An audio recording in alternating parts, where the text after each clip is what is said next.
ಏನು ಬಿಜೆಪಿ ಮತ್ತೆ ಜೆಡಿಎಸ್ ಬೆಂಬಲಿತ ಸದಸ್ಯರನ್ನ ಡಿಆರ್ ಅನ್ನ ಬಳಕೆ ಮಾಡಿಕೊಂಡು ಚಲುವರಾಯಸ್ವಾಮಿ ಅವರು ಅನರ್ಹ ಮಾಡ್ತಾ ಇದ್ದಾರೆ ಅಂತ ಆರೋಪ ಮಾಡಿದ್ದಾರೆ. 9 ಸೀಟ್ ಗೆದ್ದಿದ್ದವು ನಾವು ಅಲ್ವೇನಪ್ಪ, 9 ಸೀಟು. ನಾವು ಅವಾಗ 6 MLA ಇರಲಿಲ್ಲ. DC ಬ್ಯಾಂಕಲ್ಲಿ 4 ಸೀಟ್ ಗೆದ್ದಿದ್ರು. ಏನು ಮಾಡಿದ್ರಂತೆ ಅಧ್ಯಕ್ಷರು, ಯಾರನ್ನು ಮಾಡಿದ್ರಂತೆ, ಉಮೇಶ ಅಂತ ಪಾಪ ಇಂಡಸ್ಟ್ರಿ ಉದ್ಯಮಿ ಕರ್ಕೊಂಬಂದು ನಮ್ಮ 3 ಜನನ ಹೊರಗಡೆ ನಿಲ್ಲಿಸಿದ್ರು. ಚುನಾವಣೆ 11 ಗಂಟೆಗೆ, 10 ಗಂಟೆಗೆ 4 ಜನನ 24 hours ಸಸ್ಪೆಂಡ್ ಮಾಡಿದರು. ಪಾಪ ಪುಟ್ಟರಾಜು ಪಾಪ ಭಾಳ ಬುದ್ಧಿವಂತ, ತುಂಬ. ಅಯ್ಯಯ್ಯೋ ನಾನು ಕಲ್ತ್ಕೋಬೇಕಾಗಿತ್ತು, ಕಲ್ತ್ಕೊಳ್ಳಲಿಲ್ಲ ಅವ್ರ ಹತ್ರ, ಯಜಮಾನ್ರ ಹತ್ರ. ಅವತ್ತೇನು ಮಾಡಿದ್ರಂತೆ, ಅವತ್ತು ಮಂತ್ರಿ ಆಗಿದ್ರಲ್ಲ, ಮಂತ್ರಿ ಆಗಿದ್ನೋ ಅಥವಾ ಇಲ್ಲ ಮಂತ್ರಿ ಹೋಗಿತ್ತೇನೋ ಗೊತ್ತಿಲ್ಲ, ಮಂತ್ರಿ ಹೋಗಿತ್ತು ಅವತ್ತು.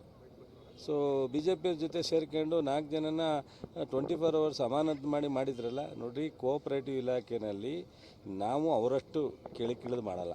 ಇವತ್ತು ಸಹ 4 ಜನ ಕ್ಯಾಂಡಿಡೇಟ್ ಆಗಿರೋರು ನಮ್ಮ ಮಂತ್ರಿ ಹತ್ರ ಸ್ಟೇ ಇದೆ.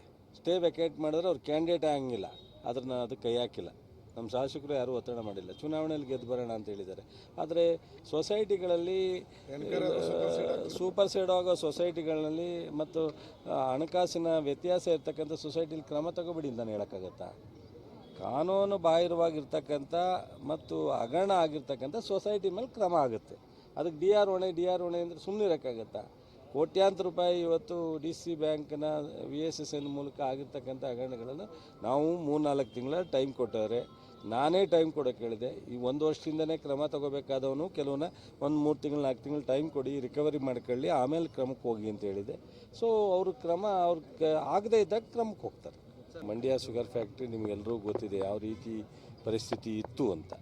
ಸೊ ಹಿಂದೆ 2004ರಲ್ಲಿ ನಿಂತೋಗಿತ್ತು, ಸ್ಟಾರ್ಟ್ ಮಾಡೋದು. ಅದಾದಮೇಲೆ 2018ರಲ್ಲಿ ಮತ್ತೆ ನಿಂತೋಯ್ತು. ಸೊ ಬಸವರಾಜ ಬೊಮ್ಮಾಯಿ, ಯಡಿಯೂರಪ್ಪ ಖಾಸಗಿ ಮಾಡೋಕ್ಕೆ ಹೋಗಿ ಅದು ನಿಲ್ಲಿಸಿದ್ರು. ಇವೆಲ್ಲ ಆದಮೇಲೆ ನಾವು ನಮ್ಮ ಎಲ್ಲರ ಒತ್ತಾಯದ ಮೇರೆಗೆ ನಮ್ಮ ಮುಖ್ಯಮಂತ್ರಿಗಳು 50 ಕೋಟಿ ಕೊಟ್ಟರು. ಈ ವರ್ಷ ಭಾಳ ಉತ್ತಮವಾಗಿ ನಡೆಸ್ತಾ ಇದ್ದೀವಿ. ಅದಕ್ಕೂ ಒಂದು ಪೂರ್ಣ ಪ್ರಮಾಣದ ಕಾರ್ಯಕ್ರಮ ಕೊಡಬೇಕು ಅನ್ನೋದಿದೆ.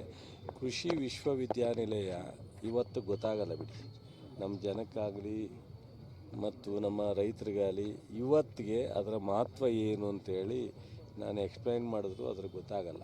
ಮುಖ್ಯಮಂತ್ರಿಗಳು, ಉಪಮುಖ್ಯಮಂತ್ರಿಗಳು, ನಮ್ಮ ಸಚಿವ ಸಂಪುಟ ಮಂಡ್ಯ ಕೃಷಿ ವಿಶ್ವವಿದ್ಯಾನಿಲಯ ಕೊಟ್ಟಿರ್ತಕ್ಕಂಥದ್ದು ಇಡೀ ಜಿಲ್ಲೆಯ ಶಾಸಕರು ಜನರ ಪರವಾಗಿ ನಮ್ಮ ಮಂತ್ರಿಮಂಡಲಕ್ಕೆ ನಾನು ಧನ್ಯವಾದಗಳನ್ನ ಹೇಳ್ತೀನಿ. ಮೊನ್ನೆ ತಾನೇ ಅವರಿಗೆ ಅಭಿನಂದನೆಯನ್ನು ಸಲ್ಲಿಸಿದ್ವಿ ಎಲ್ಲರೂ ಹೋಗಿ.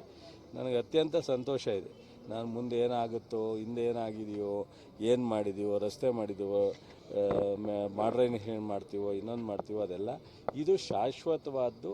100 ವರ್ಷ ಈ ಭೂಮಿ ಇರೋವರೆಗೂ ಮಂಡ್ಯ ಜಿಲ್ಲೆಯ ಒಂದು ಕೃಷಿ ವಿಶ್ವವಿದ್ಯಾನಿಲಯ ಈ ಒಂದು ಕಾಂಗ್ರೆಸ್ ಸರ್ಕಾರ ಈ ಒಂದು ಸಂದರ್ಭದಲ್ಲಿ ಆಯಿತು ಅನ್ನೋದಿದೆಯಲ್ಲ, ಇದು ಅತ್ಯಂತ ಸಂತೋಷ.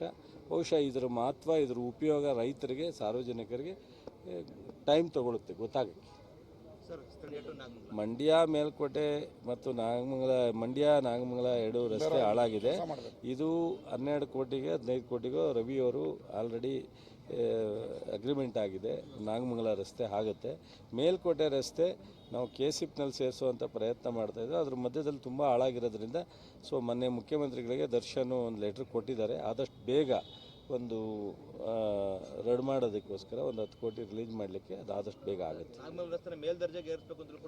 ಅದನ್ನು ಇದೆ. ಅದನ್ನು KCPನಲ್ಲಿ ಇಲ್ಲಿಂದ NH ಕದವಳ್ಳಿವರೆಗೂ ಈ ಒಂದು ನಮ್ಮ ಸ್ಟೇಷನಿಂದ ಚಂದ್ರಾಪುರದವರೆಗೂ KCPನಲ್ಲಿ ಸ್ಟೇಟ್ ಹೈವೇ ಇದಕ್ಕೆ ಸೇರಿಸೋದಕ್ಕೆ ಅಪ್ಗ್ರೇಡ್ ಮಾಡಲಿಕ್ಕೆ ಅಲ್ಲೇ ಲೆಟ್ರ್ ಕೊಟ್ಟಿದ್ದೀವಿ. ನಡೀತದೆ. ಸರ್, ರಾಜ್ಯದಲ್ಲಿ ಮೈಕ್ರೋ ಫೈನಾನ್ಸ್ ಹಾವಳಿ ಹೆಚ್ಚಾಗ್ತಾ ಇದೆ, ಒಂದಷ್ಟು ಸಾವನ್ನಪ್ಪುವಂಥ ಕೆಲಸಗಳು ಕೂಡ ಆಗ್ತಾ ಇದೆ. ಇದಕ್ಕೆ ಹೇಳಿದಾರಲ್ಲ, ನಮ್ಮ ಕಾನೂನು ಮಂತ್ರಿಗಳು ಸಹ ರಿಯಾಕ್ಟ್ ಮಾಡಿದ್ದಾರೆ. ಮುಖ್ಯಮಂತ್ರಿಗಳ ಗಮನಕ್ಕೂ ತಂದಿದ್ದಾರೆ. ಬಟ್ ಯಾವುದೇ ಮುಲಾಜಿಲ್ದಲೇ ಕಠಿಣವಾದಂಥ ಕಾನೂನನ್ನು ತರಬೇಕು ಅನ್ನೋ ಒಂದು ಆಲೋಚನೆ ಮಾಡಾಗಿದೆ. ಬಹುಶಃ ಈ ಅಸೆಂಬ್ಲಿಗೆ ಕಾನೂನು ತಂದು ಅವ್ರ ಮೇಲೆ ಕ್ರಮ ತಗೊಳ್ತಕ್ಕಂಥದ್ದು ಮತ್ತು ನಮ್ಮ SP ಅವರಿಗೆ ಬಹುಶಃ ಇಲ್ಲೇ ನಾನು ಹೇಳ್ತಾ ಇದ್ದೀನಿ, ಯಾರೇ ಸಿಕ್ಕಿದ್ರು ಕಾನೂನು ಒಂದು ಕಡೆ, ಸಾರ್ವಜನಿಕರಿಗೆ ತೊಂದರೆ ಆಗೋದಾದರೆ ಈ ಮೈಕ್ರೋ ಫೈನಾನ್ಸಿಂದ ಸಾರ್ವಜನಿಕರು ಆತ್ಮಹತ್ಯೆ ಆಗೋ ಪ್ರಕರಣಗಳು ಬರೋಂಥದ್ದಾದರೆ ಅವರಿಗೆ ಬಡ್ಡಿ, ಸುಸ್ತಿ ಬಡ್ಡಿ ಹಾಕಿ ತೊಂದರೆ ಕೊಡೋದಾದರೆ ಅವ್ರ ಮೇಲೆ ಯಾವ ರೀತಿ ಕಾನೂನು ಕ್ರಮ ಜರುಗಿಸ್ಲಿಕ್ಕಾಗುತ್ತೋ ಜರುಗಿಸ್ಲಿಕ್ಕೆ ಈಗಾಗಲೇ ಮುಖ್ಯಮಂತ್ರಿಗಳು ಡೈರೆಕ್ಷನ್ ಕೊಟ್ಟಾರೆ. ನಮ್ಮ ಜಿಲ್ಲೆನಲ್ಲೂ ಸೀರಿಯಸ್ಸಾಗಿ ಮಾಡ್ತೀವಿ. ಜನರಿಗೆ ಏನು ಸಲಹೆ ಕೊಡೋ ವಿಚಾರ ಮಾಡಿ ಜನರು ಬಹುಶಃ ನಾವು ಈಗ ಆ ಒಂದು ಇದಕ್ಕೋಸ್ಕರನೇ ಬಡ್ಡಿ ರಹಿತ ಸಾಲ ಕೊಟ್ಟಿರ್ತಕ್ಕಂಥದ್ದು. PLD ಬ್ಯಾಂಕ್ ಮೂಲಕ ಸಾಲ ತೊಗೋಬೋದು, ಸೊಸೈಟಿ ಮೂಲಕ ತೊಗೋಬೋದು, ಬೇರೆ ಕಮರ್ಷಿಯಲ್ ಬ್ಯಾಂಕ್ ಮೂಲಕ ತೊಗೊಂಡೋಗ್ಬೋದು. ಈ ಮೈಕ್ರೋ ಫೈನಾನ್ಸ್ ಹೋಗ್ತಕ್ಕಂಥದ್ದನ್ನ ನಿಲ್ಲಿಸಬೇಕು ಅಂತೇಳಿ ನಾನು ನಮ್ಮ ಜನರಲ್ಲಿ ವಿನಂತಿ ಮಾಡ್ತಕ್ಕಂಥದ್ದು. ಜನರು ಈಗ ಇದಕ್ಕೆ ಏನಾಗುತ್ತೆ, ಸಡನ್ನಾಗಿ ಸಿಗುತ್ತೆ, ಡಾಕ್ಯುಮೆಂಟ್ಸ್ ಇಲ್ಲದಲ್ಲೇ ಸಿಗುತ್ತೆ, ದಾಖಲೆಗಳಿಲ್ಲ ಬೇಕಿಲ್ಲ ಅಂತ ಹೋದಾಗ ಈ ಥರದ್ದೆಲ್ಲ ಅವರು ಒಂದಕ್ಕೆ ಡಬಲ್ ಬಡ್ಡಿ ಹಾಕ್ಕೊಂಡು ತೊಂದರೆ ಕೊಡೋಕ್ಕಾಗುತ್ತೆ. ನಮ್ಮ ಸಾರ್ವಜನಿಕರು ಇದನ್ನು ಎಂಟರ್ಟೈನ್ ಮಾಡಬಾರ್ದು.